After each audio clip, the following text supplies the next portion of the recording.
So we got our quarterly report from you guys, our audience. Arguably maybe the most important source of opinions. David Geckler, the professional sound and video engineer from Los Angeles greater area. The professional sound and video engineer. He's the professional sound and video engineer. You can check out his LinkedIn page here.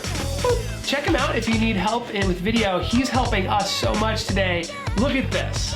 I mean, this is not like a comment on a YouTube channel. This is a report. Every once in a while, we get one or two that are really valuable and we think that we can pull a lot of good information from. So we greatly appreciate the feedback that you guys give us. I think that this one, because there's so much great content here, is gonna stir up a lot of comments and conversation. By the way, this was via email, but if you want to send us a letter, feel free to do so.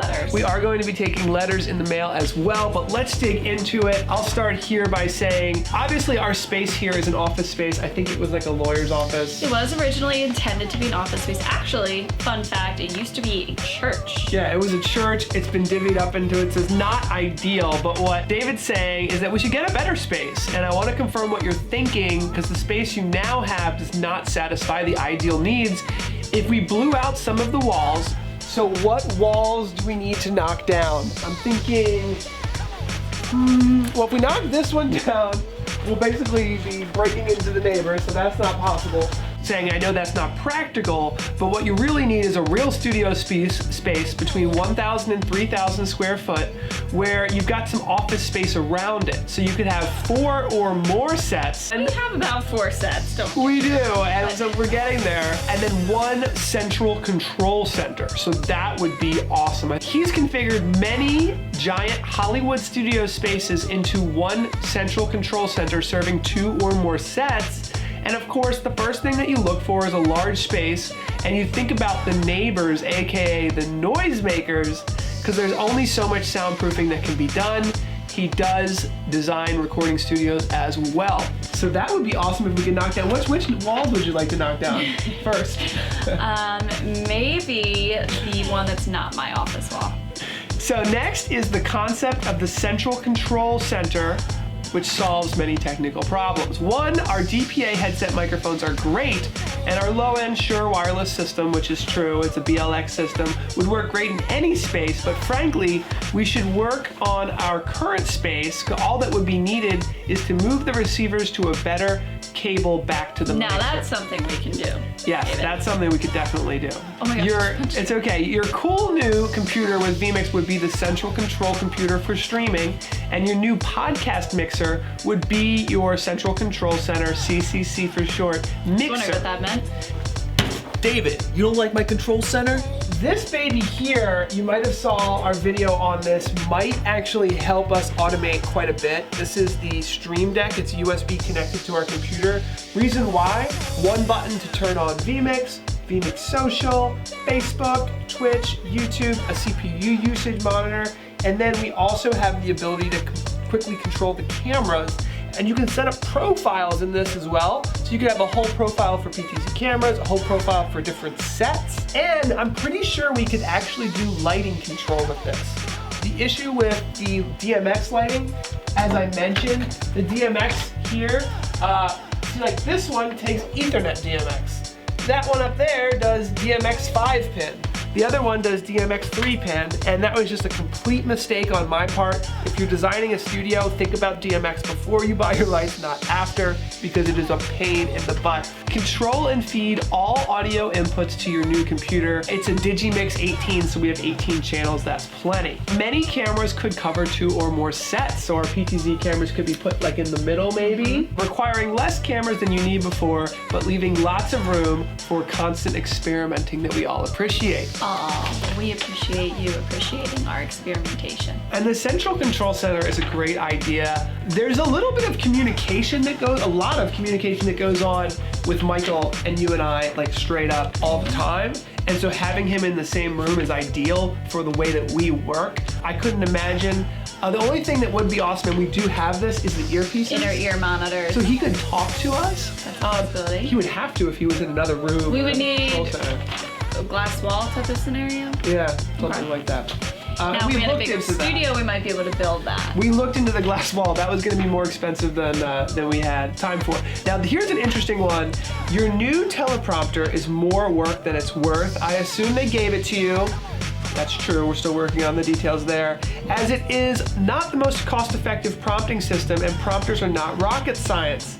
It's the person running the prompter that is the most important, and you do not have time to run your own prompter, and it will stifle your style. So we can clear something up there. We're not using a teleprompter for our live show or vlogs. We're definitely not using a teleprompter right now, which is why you'll probably see some mistakes here and there. So now every lighting, this is going on lighting, every lighting that we buy should be DMX compatible. In the control center, Mike would then be able to shade the lights as possible. I wish I knew that when we bought these lights, because I had this thought and I was like, we need to get these things all on DMX control. I made a big mistake. They are DMX compatible. Some of them. We just need to figure that. So some of them are DMX compatible, some are not. And I made the ridiculous mistake of buying some that have 5-pin DMX, some that have 3-pin DMX. So I had to get like 5-pin DMX connectors to 3-pin to go to the 3-pin to the other one, and they daisy chained, and it was ridiculous. I ended up getting control of like 3 or 4 of them. So we do have some DMX control, but it's less than ideal. And at the rate that we've been moving and changing things, we essentially are just turning them on with the on button. So that's something we can add to our agenda. Yes, and I don't think that everything is temperature controlled as well, so we should have bought different lights that were controllable in another way. So Coulda, woulda, shoulda.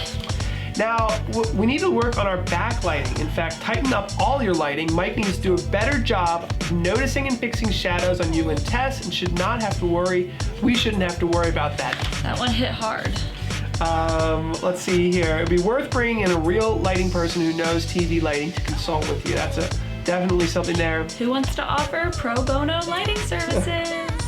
Now, our NAB booth lighting was terrible. I agree, it really was. We had 2 lights. This is a great suggestion here. It was flat, it was washed out, there was no backlights. A simple bar light mounted on the wall above the seating area could have had a few lights on them. I agree, I was thinking about that actually myself. And with Infocom coming up, we know to make sure we get a second chance. Redemption's coming. We're definitely going to take at the very least, thank you for this tip, the couches should be at least 18 inches off the wall, and that will help so much. Something we had never considered, which is that would have been easy. This is great. Right to the back. So that's awesome. We will make that improvement. When you make or move seats, they should now be on flats. Make or move sets. So as we make sets, move sets, they should be on flats, meaning you can roll them around. So with fake walls that you can mount backlights or spuds to off the top, and then you have cool cable paths behind. Imagine having our own little wall. That would be sweet. We might actually be able to pull that off. I'm starting to think more along the lines of, okay, roll something in. You know, this is an open space here. We had and have a 2-person interview area, but we realized we were gonna put a giant bar on campus. That would have been a bad idea. Yeah. That to have open space is better than having like permanently installed things. Agreed. So, we've learned that. We're with you there. I like this a lot. It rolls. This actually can roll up to a space and then have our little Z-cam actually on a little motor, which is pretty cool. All right, IRL setup. Audio is horrible. All right, you need to at least mount a short shotgun right next to the mic. Better would be a wireless shotgun that could be used for the on-camera person, tilted back and forth between themselves and the person being interviewed. Best would be a wireless handheld shotgun and wireless mic body.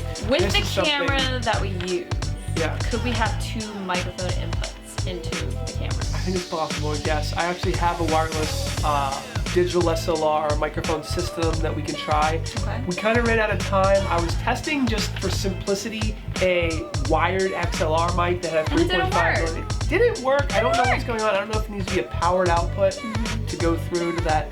We already bought that little Sony cam. That's something we might be able to achieve. We can certainly improve on that. All right, well that's it. Thank you, David, so much for this information, and you guys out there watching, leave us a comment below. You guys know more than we do, and we love taking the time to look through this stuff and figure out what we can do to do better. And learn from you guys, so don't forget, email us, Write Yes. us a letter. Email is Leave great something for in the something like this, comments. but we actually love letters more, and we're gonna be opening them on our show, Love so letters. we love letters. Don't write a love letter, but we love letters.